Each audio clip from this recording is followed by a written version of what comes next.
Perfect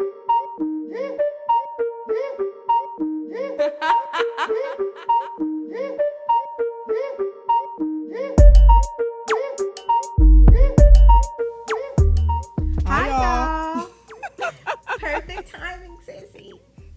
We're trying to race to the IL part. Welcome back, y'all. Welcome back. We're back. Yes. Episode 1. All right. I'm Moriah. And I'm Ratidzo. And you're listening to Hella Foreign, the podcast, where we share a different perspective. Yes. Before we start out our first episode today, I definitely want to check in with my partner in crime, Ratidzo, sissy. How you feeling? How you doing? How was your week so far? My week was great. First, it started off, my little brother went to prom last weekend.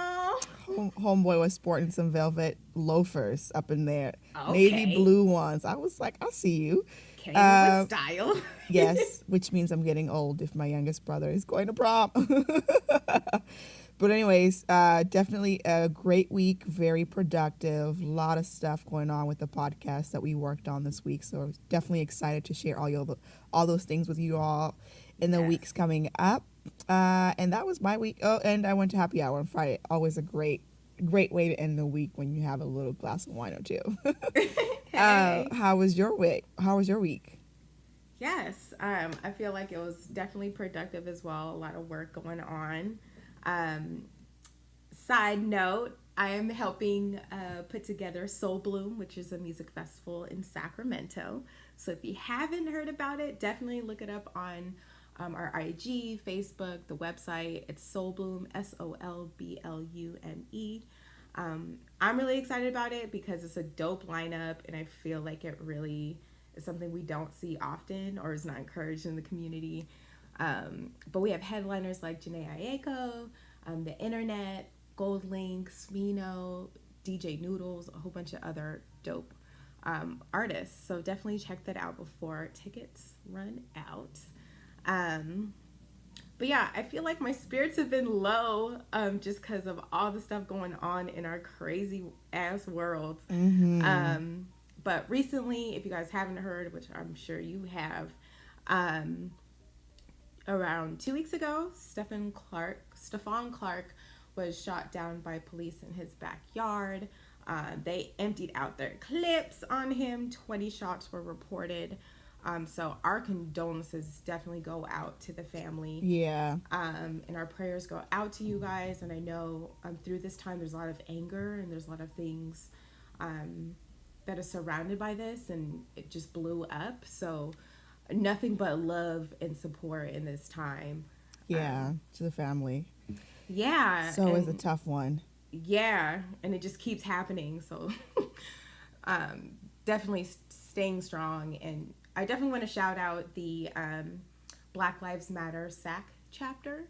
They definitely have been very vocal in the community and setting up marches, whether it be shutting down the Kings game or going to the DA's office in City Hall, making sure that his name is said and changes, forcing change to be made, because there's definitely an inconsistency within the police force and how suspects are handled. So again, my condolences, our condolences to the family, and hopefully we don't have to keep talking about this stuff in the news, because this is ridiculous. Yeah, it really is. But on a positive note, major shout out to everyone who has shown us love and support for our podcast. Yes. We saw y'all, we heard y'all read everything, listened to everything, gave us some really good feedback. And we're really, really excited to start on this journey with y'all.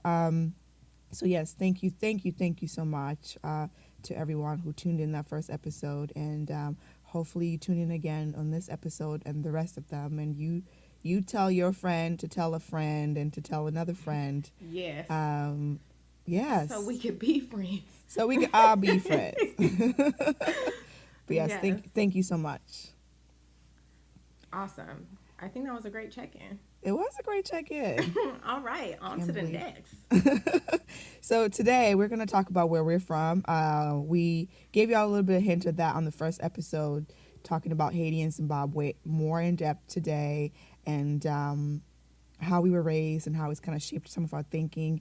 And then at the end, we're going to do a couple of shout outs in our share circle to close out the show. Awesome. Can't wait. Before we start, though, we're going to go on a quick break, and then we'll go jump right into our questions and learning everything about Haiti from Woo! my perspective, of course. Whoop, whoop. And we out. This episode is sponsored by Indie Things Possible, where independent doesn't mean alone. ITP is a nonprofit who assists independent entertainers and entrepreneurs by providing digital and hands-on professional development, as well as connecting them to business, professional, and community resources to succeed and achieve their career goals. Check out more information on our Facebook and Instagram page, Indie Things Possible, INDIETHINGSPOSSIBLE.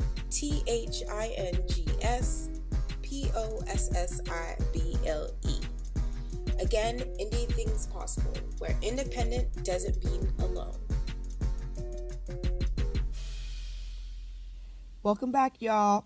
So we're going to go through a whole bunch of questions. I'm going to ask Moriah some questions about Haiti and her culture, and she'll give y'all some perspective on that. And let's get started. All right. So, Moriah, what Yes. is the quick breakdown about Haiti? Where is it? How many people live there? Tell us a little bit more. Okay, just a quick breakdown. Damn, can't talk. But yes, Haiti is located in the Caribbean islands. It's in the Western Hemisphere. If you go to Florida, go down the peninsula, just keep going south in the water, you'll find the island of Haiti, which shares the land with the Dominican Republic, or the DI. Their main languages are French and Creole. Creole is like the slang of French. And then English, of course, they teach in school and whatnot.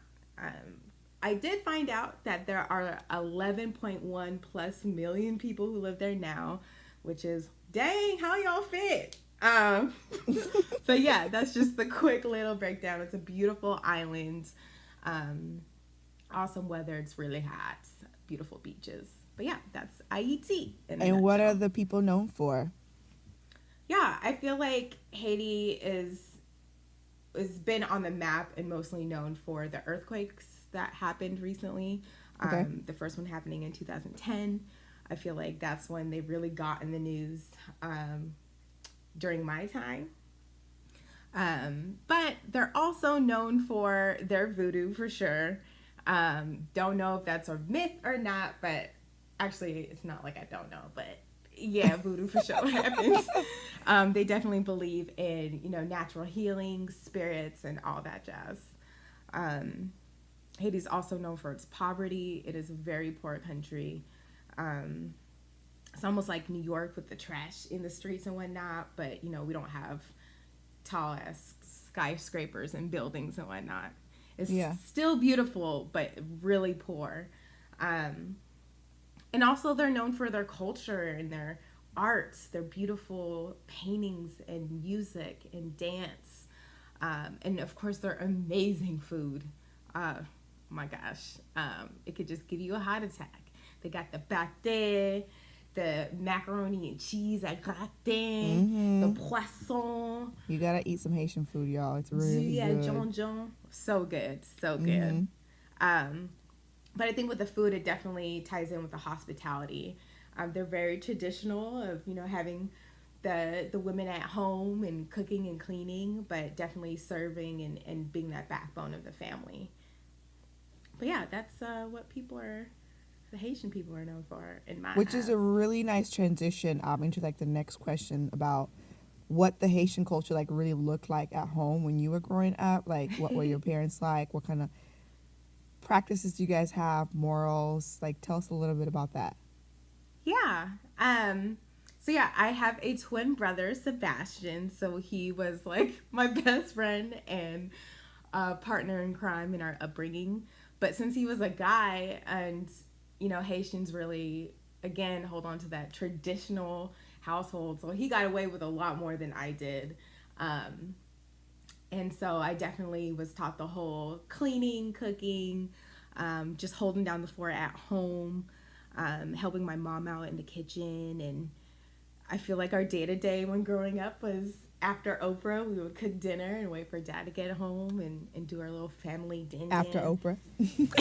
Yes, Oprah support was real in the household. Everyone knew. I think it came on at 3 or 4 o'clock. I think it was 3. Yeah, I think it was 3. Yeah, that shit was real. But yeah, I feel like it was definitely a strict household. It was like education was always number one. Yeah.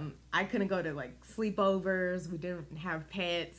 But I was that girl who, like, when we go to birthday parties, I would be in the church dress with the shiny shoes, and the kids would be like in regular clothes. And I'd be like, Mom, I knew this would be too much. Mom, come on. Why you always have to dress us up? But that's sort of like what the Haitian culture is, always presenting themselves at their best, whether it be their clothing or their home, really keeping that, not facade, but like, I think that no matter what our people are going through or what my family was going through, definitely just pushing through and just making things look good, I guess. But I think one thing that really stuck out in my home is just the drive that especially my mom had of making sure that we had everything that we needed. Like my dad for sure, like going to work and making sure we had a good home, living in certain neighborhoods so that we could get into better schools for better education. Okay. We, just to go a little bit back, we used to live in Martinez, so we were able to get a home, but it wasn't finished being built yet. So we waited during it was being built, but we specifically wanted that home because 2 blocks down was Morello, which was a really good middle school. So when the house is built, we moved in, but then they told us, oh, they're at capacity and they don't have room. But it's like, we already told y'all we coming. You know what I mean? Like, right. And my mom would every day go to the principal's office and be like, oh, I wanted to know if anything changed with the list. Yeah. Can my kids be added in? And she made, she was adamant about it and made sure that until we got into the school, she was going to be there and let them know. So it's like always fighting for what we shouldn't have to fight for necessarily like that, but just making sure that we got everything that we needed. Having that resilience always. Yeah. And definitely traveling. And I feel like, again, my parents really wanted to give the best upbringing for us versus what they really had in Haiti. My dad actually came to Haiti when he was younger, when he was 7, versus my mom, who came to Haiti when she was 17. So he definitely was a lot more Americanized. Yeah. More than my mom was in her side of the family. But we always traveled.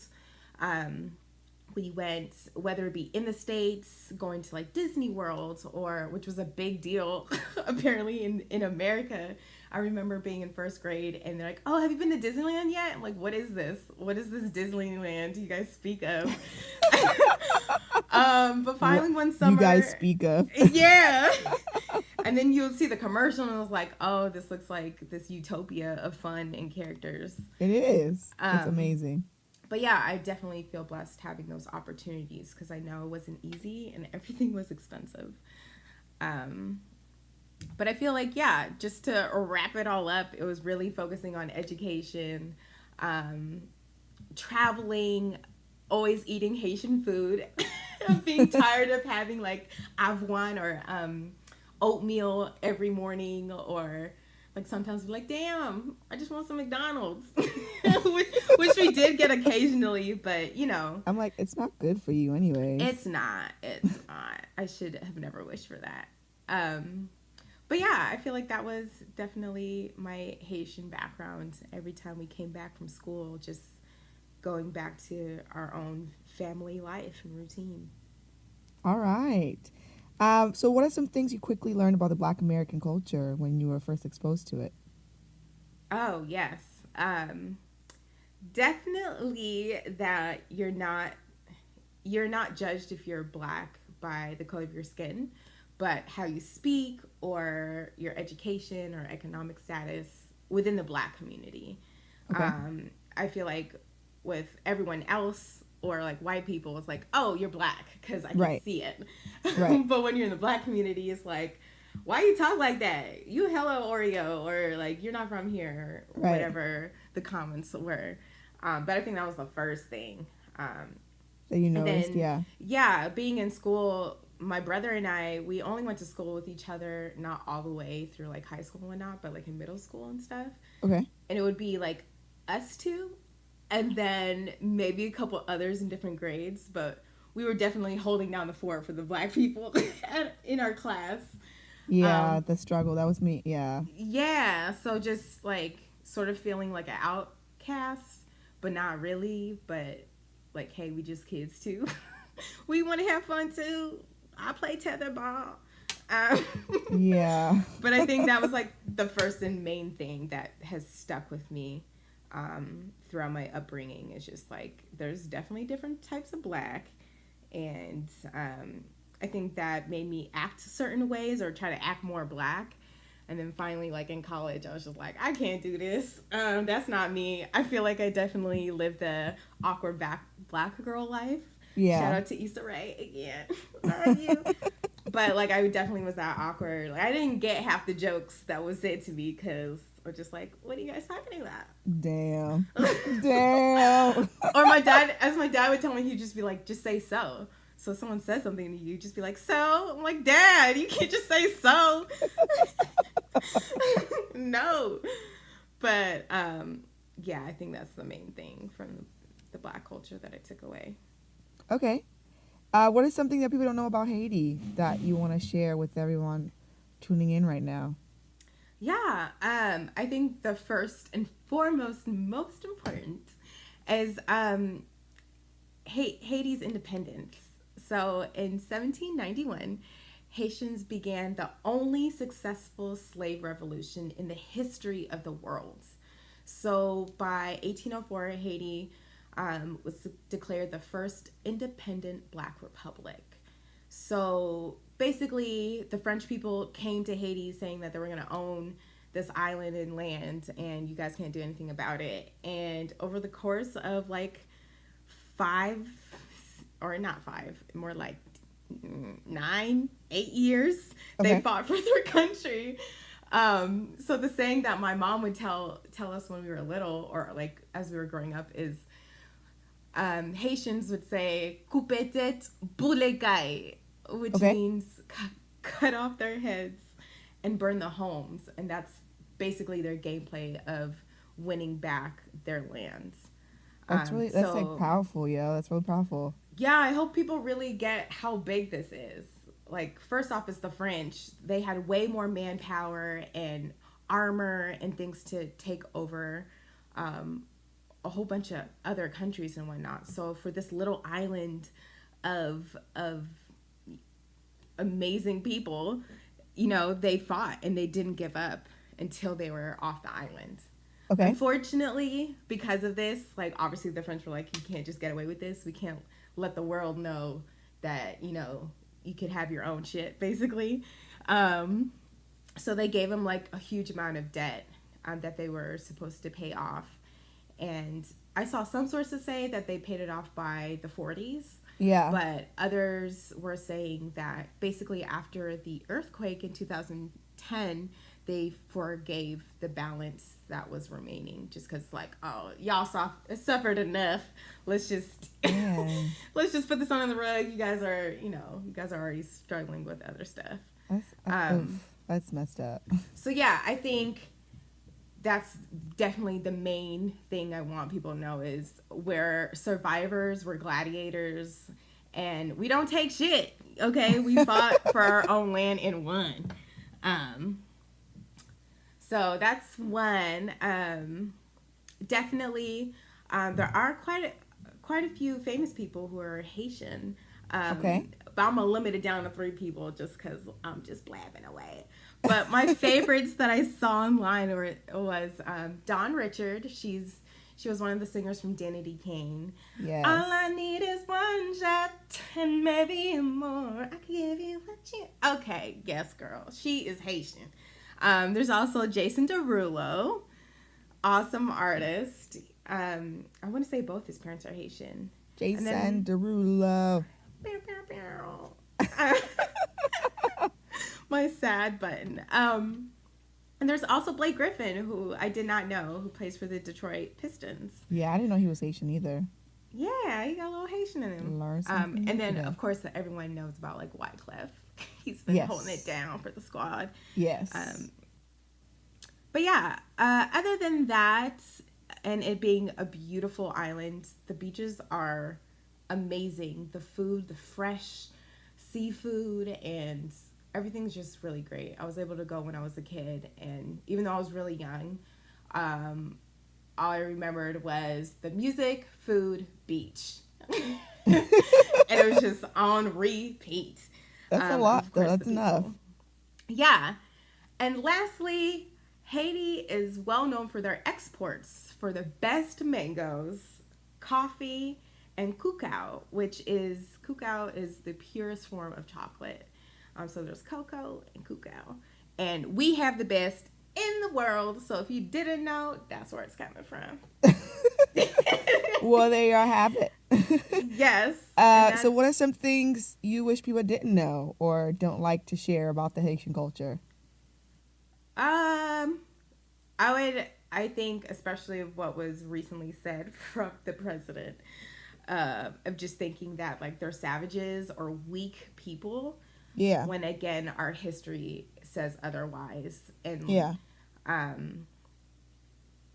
think I don't like when people talk about, a lot of countries are like this, but, you know, they are very corrupt in the government. Like, the presidential elections is just not a good look for the people.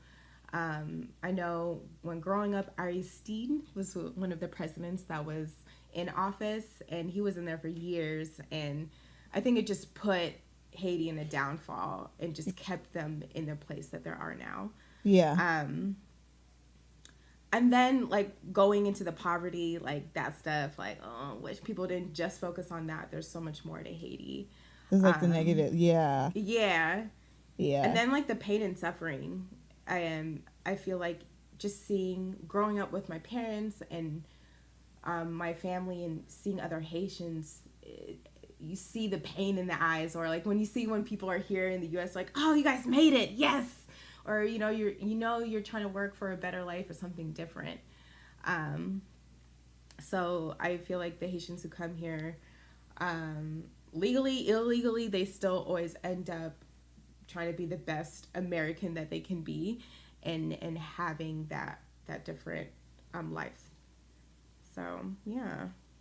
I think it's always sad when countries kind of get they're remembered by the, like, political unrest and all the economic catastrophes that kind of happen. You know what I mean?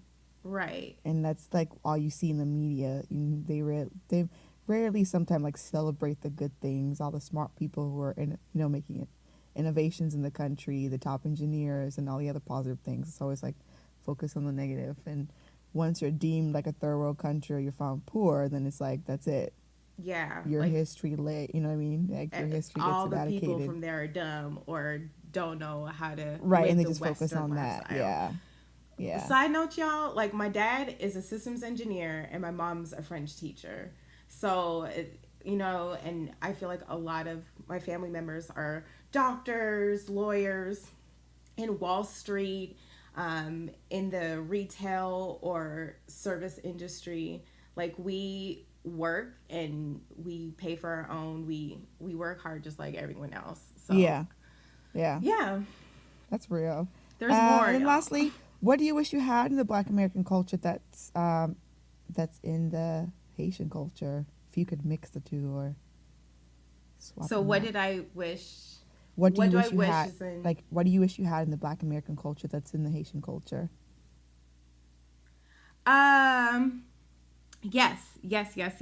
I feel like maybe more of that family aspect. It's hard for me to answer this question because I feel like what I'm asking more of within the Black community. I already know it exists and is there, and I've seen it through other friends and whatnot. But I guess more support for their own. Okay. And just like, yeah, more support for their own and being more independent and forward thinking when it comes to things. Like, I feel like the Black culture really focuses on the struggle and not knowing their identity. But like, that's been the fact all this time. That's never changed. So you either move forward with it. Yeah. I know there's way more layers to this conversation and it's not as simple as that. But I feel like something I take away from the Haitian culture is through all the pain and suffering that they've been through, they continue to strive and move forward and try to make better. You know, they might be messed up, but they still try to do better for the next generation or their kids or grandkids and so forth. Yeah. And I feel like that's not well represented in the Black community. That narrative is not consistently communicated in social media or pop culture. It is definitely changing, especially with technology and the things we have. More people have access to sharing their stories, so we are able to see different and more diverse narratives of what, you know, Black people can do. Okay. So that question is hard for me to answer because it's like, y'all could do better on this, or, you know, Haitians embody this aspect that I wish y'all had. But then I've definitely met many Black people who are, you know, determined, independent, work through hella shit, or are very family oriented and put family first. So She's like, eh. It's bittersweet, y'all. I think that we can definitely I think we should definitely have a whole episode to talk about this in more depth. But I think there's definitely a little bit of a rift between Black Americans and non-Black Americans, especially in the Black community, namely Africans, and what hard work means to both sides and what that looks like when you think of a country like America. Right. But we definitely can have a whole episode on that. We can give you our perspective on that. But thank you so much, Moriah, for sharing. Thank And there you. y'all have it. That's where Mariah's from, and she gave you a little bit of Haiti. insight into her Haiti and what that looks like for her. But we're going to take a quick break. When we come back, I'm going to talk about Zimbabwe, my upbringing, and Mariah's going to ask me some questions. So stay tuned. This episode is brought to you by Season by Diana, a fashion blog for the girl who can't really afford to buy new clothes all the time, but she's able to pull new styles by recycling the clothes she has in her closet. To check out more outfits for your fashion inspiration, please visit www.seasonbydiana.com, and that's www.seasonbydiana.com. You can also check out more outfits on Instagram, and the handle is @seasonbydiana, and on Facebook, and the URL is facebook.com/seasonbydiana. Yes. We are back, y'all. We are about to learn more about Zimbabwe. I'm so excited. Even though I know you, I love to continue to hear more about you and your upbringing. So yes, we will jump right into the questions, and we'll start off the same way. So please give us a quick breakdown of Zimbabwe. Where's it at? Yes, so it's located in the southern region of Africa. It's a landlocked country between Zambia, Mozambique, South Africa, and Botswana. Growing up, this was always a tough one because we don't have any beaches. I know, but we have a beautiful lake, and we speak English. For those of you who don't know, it's a British colonized country. The whole southern region of Africa is actually all British colonized, but we speak English. But then we also have tribal languages. A couple of them are Shona, and then Debele, which are the two tribes of people who mainly are in the country. And then there's like subcultures after that. But yes, there you have it. Mm-hmm. Zimbabwe. Okay, so we'll just go on to the next one. What are the people known for? Definitely music. So we have mbira music. I don't know what you call mbira in English. I was trying to think of it, but I can't. I can't think of it. But it's kind of like folk music. Very heavy with metaphors. And it's like the music you'd play. You'd have like traditional clothing. And you would dance like in the villages, and it's kind of evolved from there into more modernized. But there's two main artists that are in that music genre, which is Olive Mtukudzi and Thomas Mapfumo.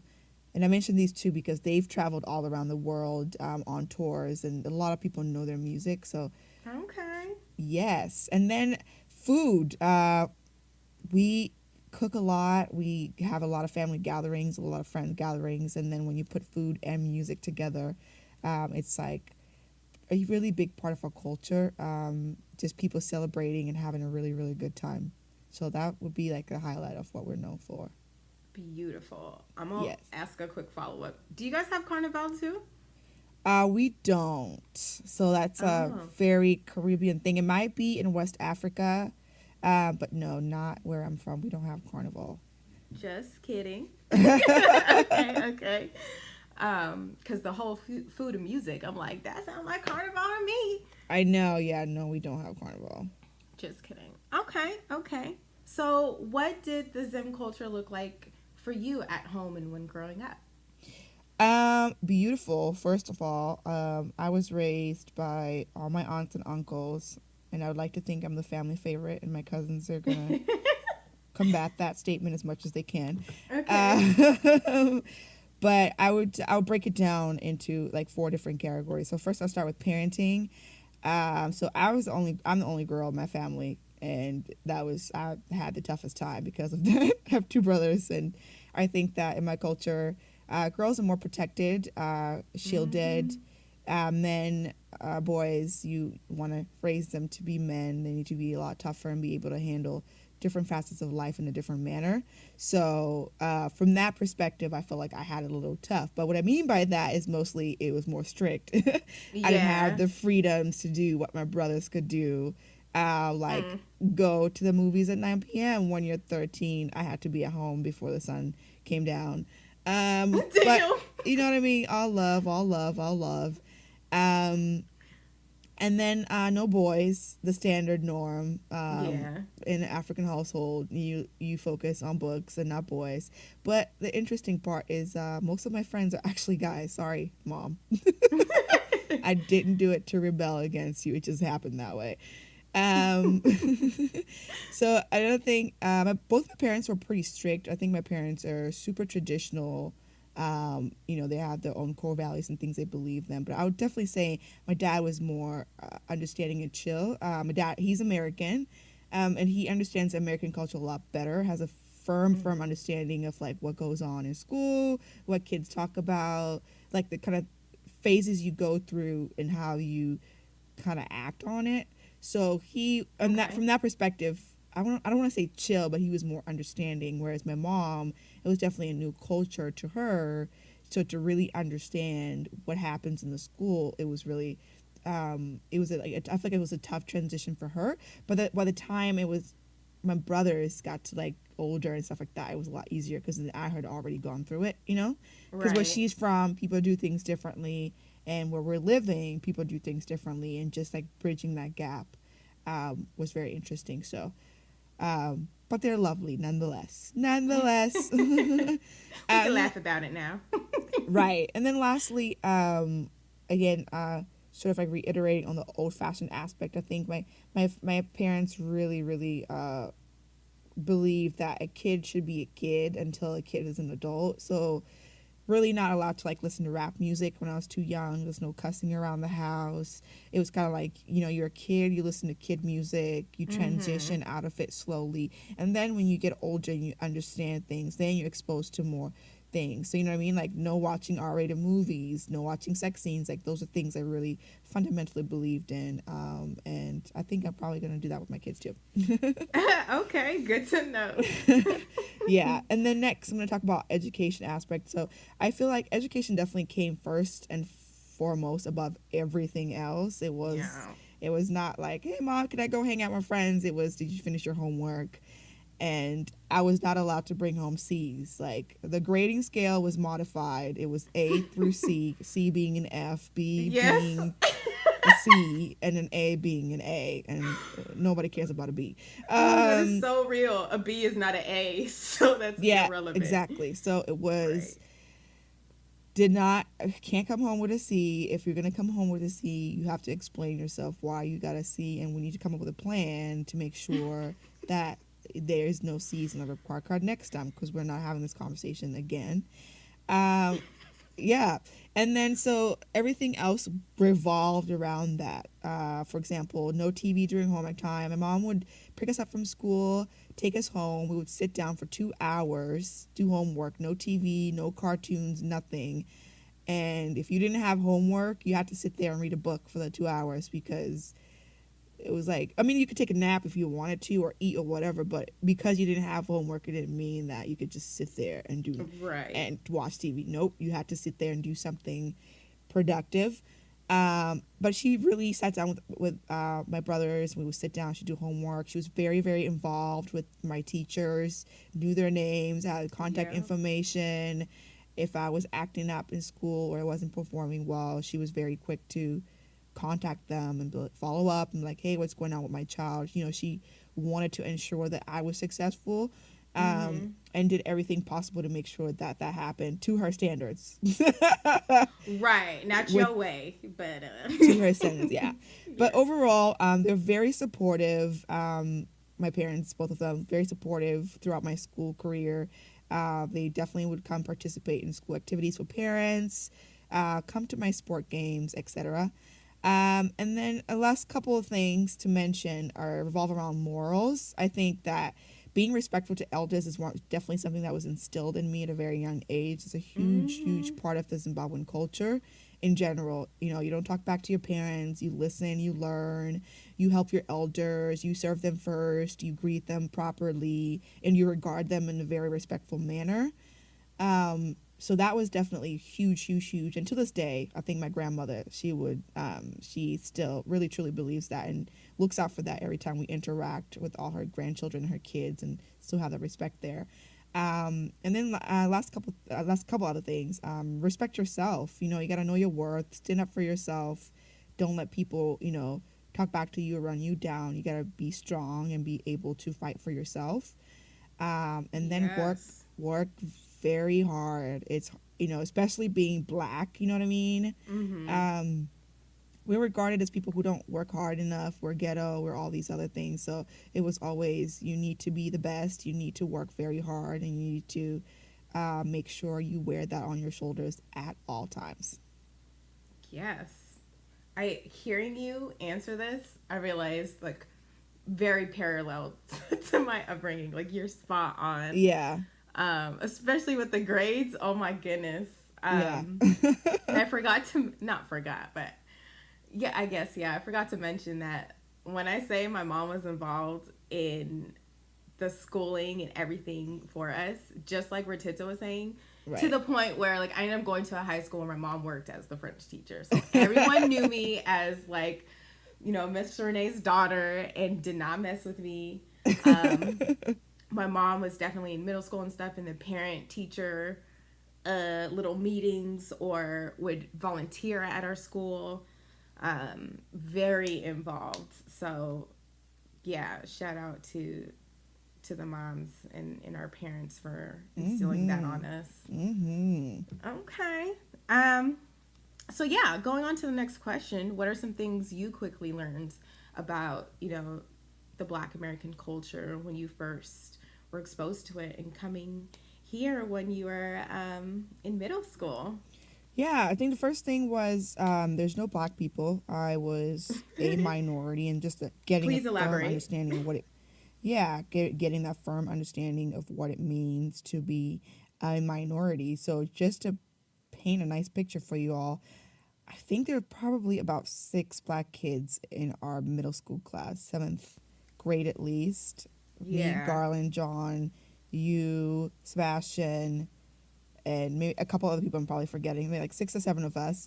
And then in 8th grade, we had a couple more black kids who came to our class. Out of a class of probably 200 kids or so. Right. So you could do the math. We're like in the 1% range of Black people, and this is me coming from where I was the 98th percentile of people, where I was sitting with other Zimbabwean kids, etc. So definitely got a firm grip understanding that there are no Black people, at least in the part of America that I was residing in at the time. And then second, when I did get older and started interacting with more Black people, it's the notion of acceptance is very different. Black Americans don't easily accept Africans as one of them. There's definitely that standoffish sort of period, and the outcasting component of being a foreigner, because you don't sound American, you don't dress American, and all these things. And I think Moriah mentioned it earlier too. I spent a huge part of like high school life trying to sort of blend in and fit into the culture, and really trying to get a firm understanding of what is it that makes me a lot different, and why is it not acceptable for me to talk with an accent or to say things different ways, why is that made fun of, etc. But when I got to like senior year of high school, I let it all go and I just accepted me as me. And ever since then, I could give 2 Fs if you think I look and sound funny. So Right. definitely had to embrace that, but it took some time. It definitely took some time, I will admit to that. And then the concept of hospitality is just different in general. I think that in America, the like genuinity and like trustworthiness is not the same as where I'm from. I think people are more trustworthy where we're from, and maybe it's because I knew a lot more people growing up. But here, it seems like people are not so easy to trust. You don't invite people over as much. You build a sense of community, and everybody has one, but inviting more people into that community and growing it sometimes can be a little bit difficult. For example, not very many people invite you over, like cook you a genuine meal, like, hey, your family should come over my house, we should have play dates or Right. do things like that. It's like, well, I don't want people in my business, so I don't want them knowing where I live and how I live. I don't want to be judged and all these other things, at least in my experience. So that was pretty much what I learned about the Black American culture at first. And then I think the last thing I'll mention is, because my dad's American, I did get a chance to learn the Black American culture from the more homey and hospitable perspective. Just Okay. because I have family, I have cousins, I have aunts and uncles who are Black Americans who are very nice and very warm and welcoming to me. So it was nice to learn the culture from them and not in such a negative, judgmental way. Yes. Yes.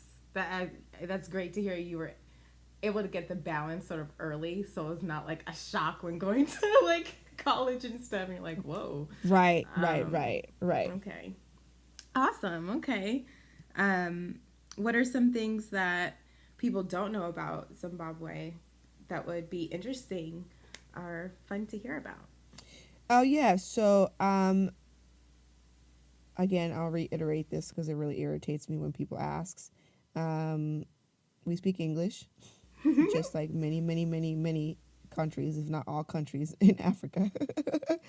um, it boasts one of the 7 natural wonders of the world, Victoria Falls. Very, very common tourist site. It's the border of Zambia and Zimbabwe. Beautiful, beautiful place to go. Um, Everybody should go there. Everybody. Okay. It is home to Great Zimbabwe, which is the capital of the Kingdom of Zimbabwe that was built during the Iron Ages. It's this beautiful structure built of stones. They basically built like a city full of bricks and stones, and you have like these tall buildings that are still there. You can see kind of like the walls and the boundaries and the remains that are there, and the people who lived there. That's basically what their architecture was.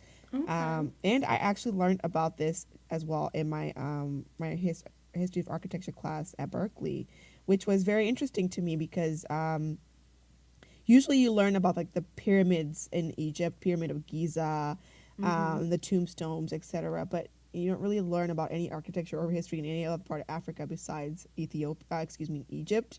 So I was pleased to hear that everybody in the class got to learn about Great Zimbabwe. That's so dope. I know. And a couple other things. It's well known for natural resources, which account for about 65% of the country's exports, and some of them are gold, platinum, nickel, coal, chrome, palladium, and black granite. Okay. There's a lot of people who make a lot of like stone sculptures and things like that are sold on the street, which is like huge part of like the art culture there. Okay. Okay. Marble and all kinds of cool stones. And then last thing I want to share is their literacy rate is at 90%, which is pretty high. I think on average, the literacy rate is about 85, 86%, even in the U.S. But Zimbabwe's literacy rate is about 90%. Every single person in that country knows how to read. Huh? Bet y'all didn't know that. That's what that means to all you people who think Africans grow up in huts, they don't go to school, and they speak to animals. Right. We learn how to read books at a very young age, and at times we do it better than you. So there you have it. Okay. Okay. How about some famous Zimbabweans? Oh yeah, so I mentioned Oliver Mtukudzi and Thomas Mapfumo earlier, and then we have Tinashe, who is a singer, American singer. Tandy Okay. Newton, Tandy Newton. She's British, Zimbabwean actress. She was in For Colored Girls. She's in Westworld, and she was also in Mission Impossible 2. And then lastly, Danai Gurira, who is Michonne in Walking Dead, and she was also Okoye in Black Panther. She was one of the guards. Yes. Yes, she had That's so dope. the bald head with she was like the That, counterpart. that was The like bald head. all the soldiers. I know, but to say like bald head with the tattoo, she was like the counterpart to Lupita. She worked went Yeah. around with her everywhere. So shout out to her. Mastermind. That's awesome. What are some things you wish people didn't know about Zimbabwe or the culture? I think that this section definitely echoes to what you were talking about Haiti, which is all the negative things like the political unrest, the economic catastrophes, having a president who reigns for 36 years and really, really, really stunts the growth of the country in many ways, like socially, economically, and instills some suffering in his own people in many ways too.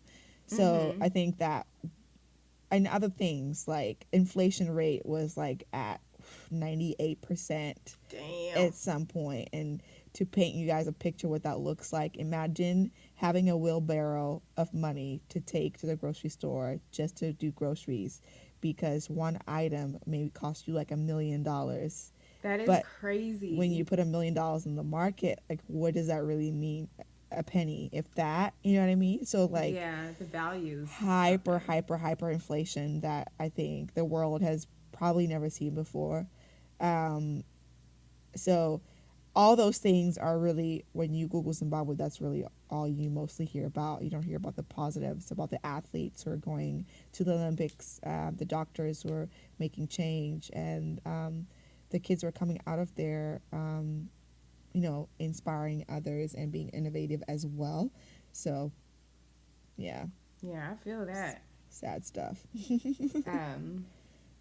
Yeah.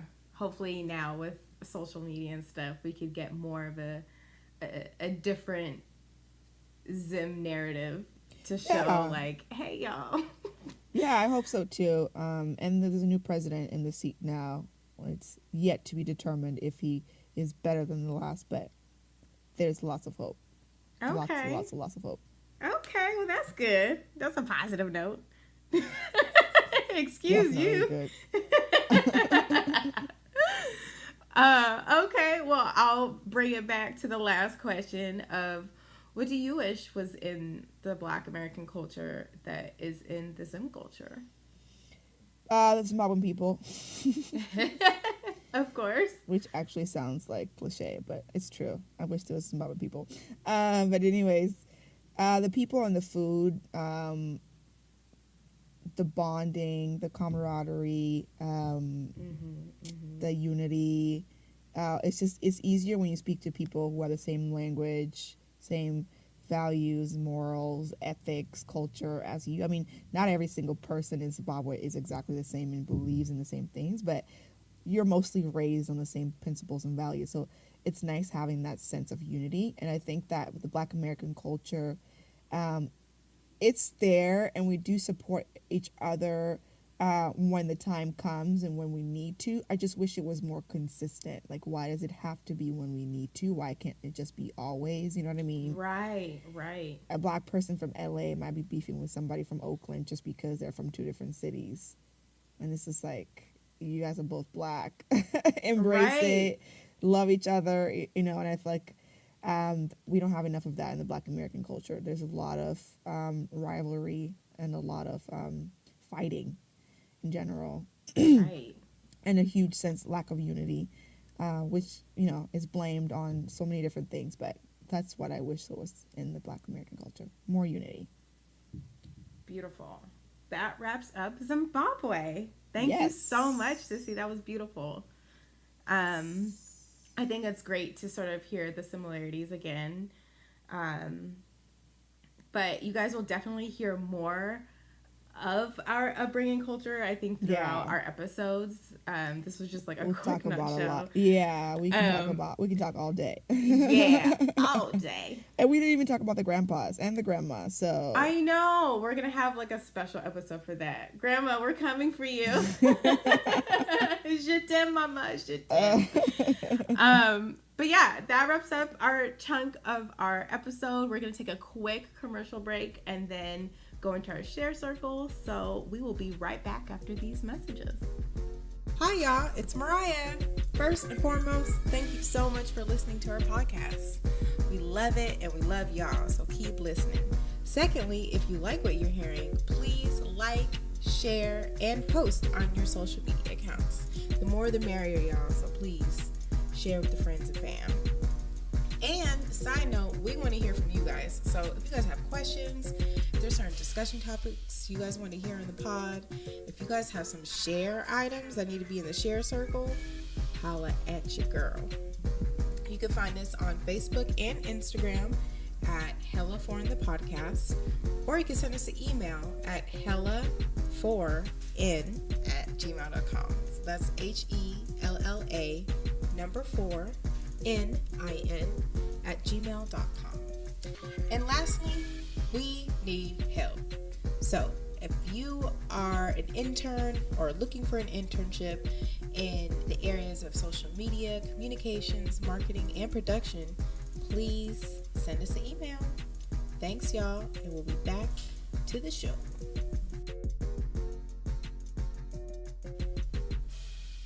And we are back. Excited to close out the show with the share circle. But side note, I feel like while we were on our break, I made the realization that I feel like, Ratidzo, you're the one who taught me about the Black culture when growing up. Yeah, and you're not even African American. You're from Zimbabwe. I just like put the two and two together. Well, I do have an American family. My dad's side of the family is very American. They're from Alabama and Arkansas. So I learned a lot about the Black American culture through history, especially through my grandma too. She is in her 80s and she has a lot of history that she always shares with us. And she always sends us, she always used to send us a textbook with Black people in them and Black toys. That's hella dope. Really, yeah. So I think, again, I definitely learned both cultures at the same time. Mom had her way of doing things. Dad had his way of doing things. And together they did the damn thing. But, and you know, even their thoughts, thinking, their rules, their morals, they overlapped in many, many ways. And I think my conclusion of that was just, we are Black at the end of the day. We are all African at the end of the day. We come from the same place, just many, many generations of displacement and other things. So yes, you look at a Black person in Africa, you look at a Black person here. There's a lot of similarities that you'll see, but really shines light on we do come from the same place. We just have different perspectives of how to do things. Yes. So, yes. Yes. That was a great realization. It was.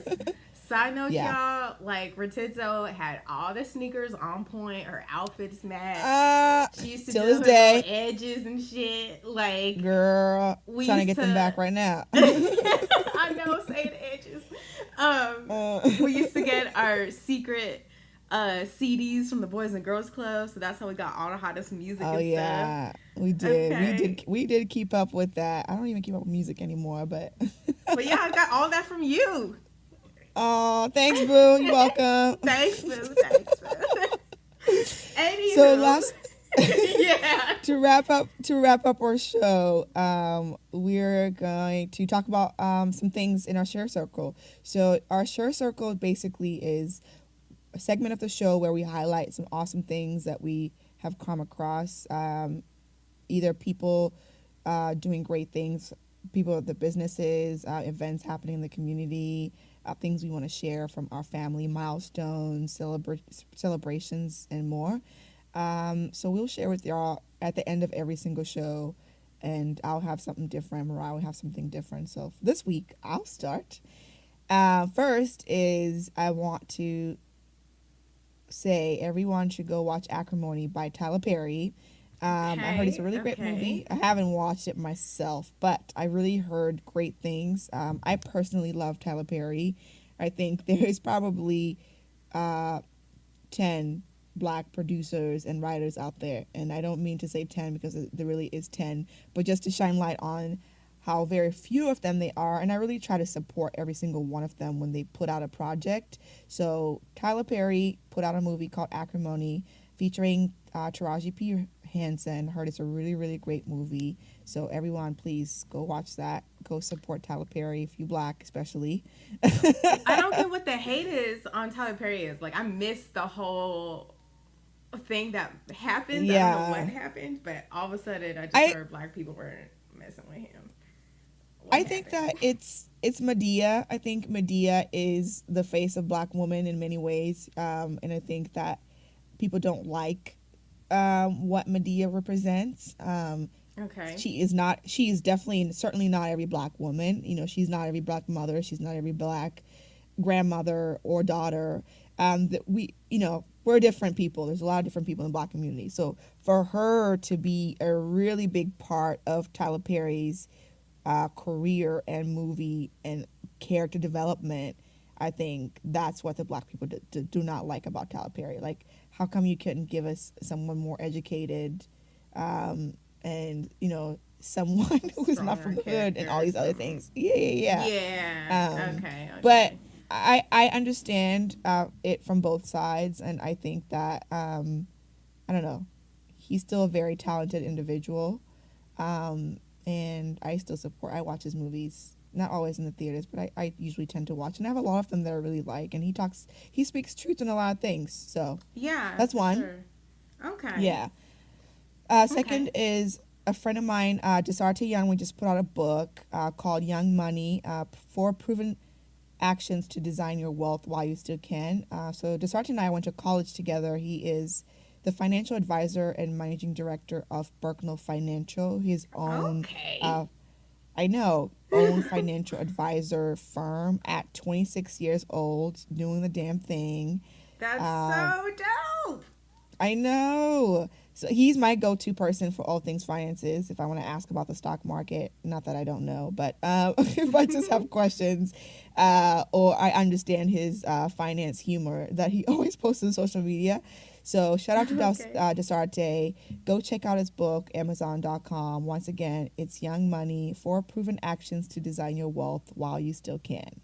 And then lastly, great. I know. And he's Liberian too. Another African. There you go. And then lastly, TV show called 7 Seconds on Netflix. And Moriah finally watched it. Yes, I did. And she didn't tell me. But I guess we can talk about it now. No, she didn't. I did.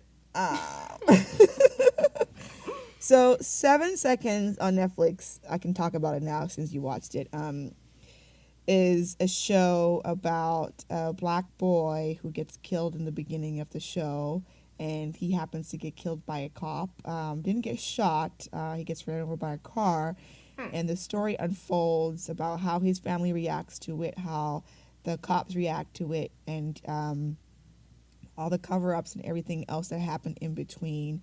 And at the end, is justice served or not? And what does this mean for this family? What does this mean for this cop? So that's pretty much a high-level overview of the show.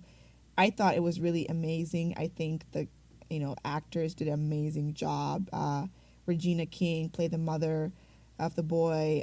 Claire Hope Ashitey was the prosecutor. And I can't remember all the other characters' names. I'm sorry. You're like, I want to get the ladies in there. Yeah, I think it was certainly a very relevant narrative to portray in TV today. There are a lot of black kids who are slain out there, mostly from policemen who are killing them. I mean, this time the character wasn't necessarily shot, but it's really the same concept of justice is not always served or ever served to its highest potential, not even close. Yeah. And so I encourage everyone else to watch it. I don't want to kill it some more for you, but really, really good show. Really, really frustrating in many, many ways. Very frustrating. I think that was my very necessary. Takeaway. Yeah, it's frustrating, really frustrating, but still very powerful. And that's it for me. What about you, Moriah? What do you want to share?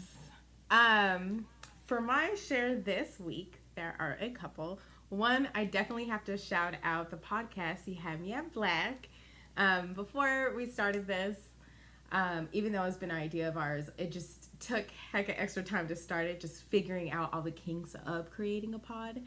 Along our journey, I was able to listen to multiple other podcasts. And the one that all it took was one episode, and I was hooked instantly, was You Had Me at Black. And they basically have a whole bunch of black people just share a story, one of their experiences. So there's episodes that are like 5 minutes, 10 minutes, 15, live shows. And they're all labeled. Yes. They have seasons. Yeah. So I'm going to put it into fruition that we do a future collab, because I think that would be dope. Yeah. But definitely check them out if you haven't already. I listen to them on Spotify, but I'm sure they're on other I listen to them on the podcast app on my iPhone. So okay. Definitely check the them iTunes podcast. So check that out. The other share for this week was Black Panther.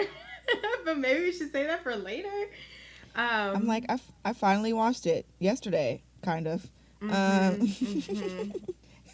I'm not gonna rant you out, but listen, maybe we should wait. Here. Maybe we should wait. No, I feel like it's in your share circle. Go ahead and share. It is. Okay, so I will share. I was able to see the movie a couple weeks ago with my boo and mom. Great to see. But I feel like not seeing the film immediately sort of took away sort of the excitement, sort of say. Like, everyone built it up, so I was like, oh, it's fantastic. Oh, Wakanda forever. Yeah. And then when I see it, it's like, okay, it was a cool film.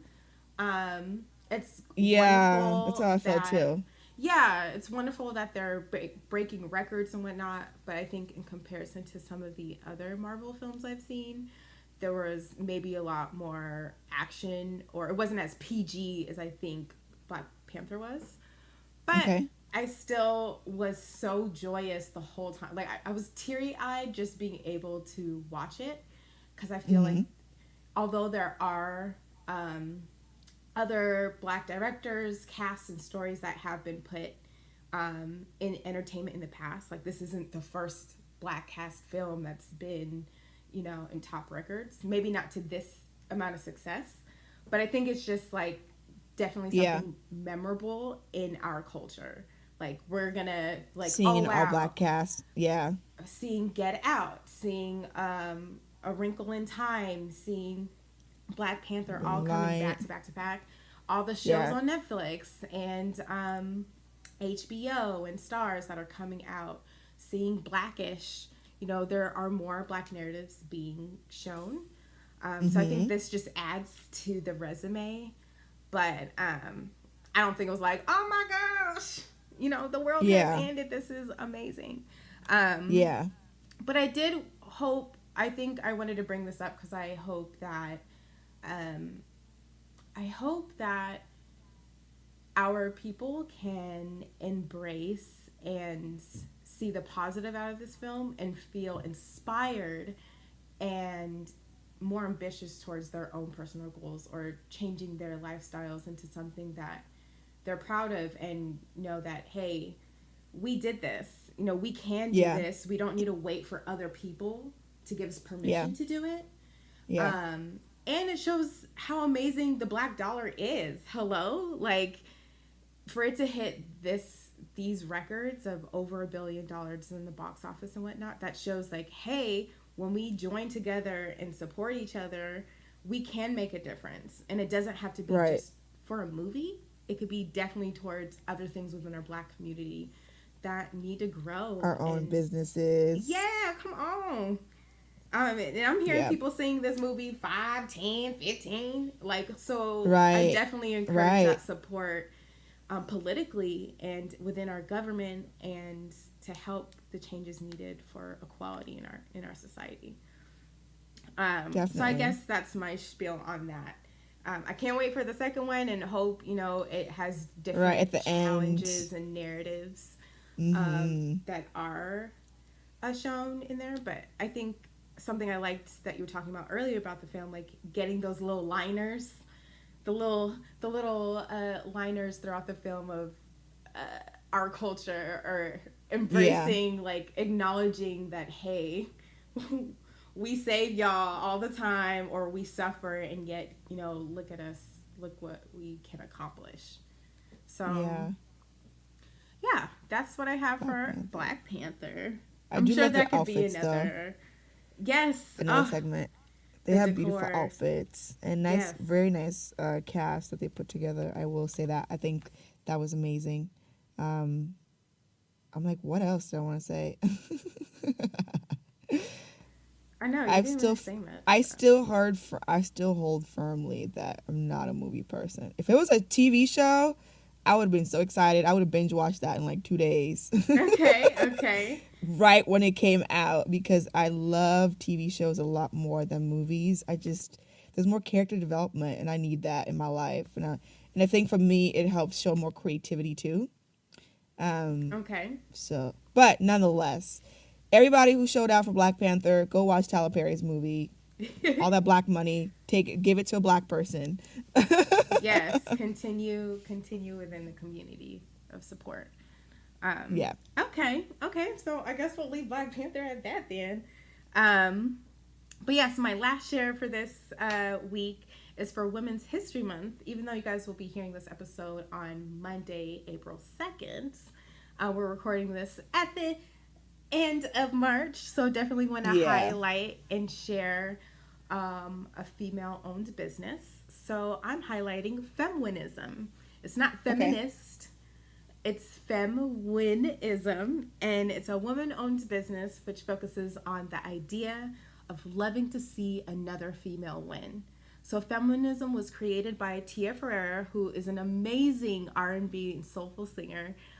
She's in the Bay Area in Sacramento, songwriter, dope hairstylist, entrepreneur, and more. So definitely check out their website at www.femwinism.com. FEMWINISM.com. They're also on Facebook and Instagram. So definitely check out their website. They have scholarships. They have merchandise that some of the funds goes towards other women in the community and who own businesses. So yeah, I'm really happy to shout Tia out and feminism. And yes, Tia girl. Yes, girl. Yeah, that concludes our share circle. We're excited. Again, thank you for listening with us, and hope you continue the journey on next week. Tune in next episode. Yes. What are we going to talk about, sis? What are we talking about next week? Yes, we are talking about professionalism. So we're gonna really how to dig act deep. in the workplace. Yes, y'all need to know. Some of how y'all to don't act. know how to act. And some of y'all think you do, but in reality, So we're gonna share the highlights and lowlights of professionalism in the workplace and within our community. All right. All right, y'all. That's it. Again, thank Until you. next time. We out.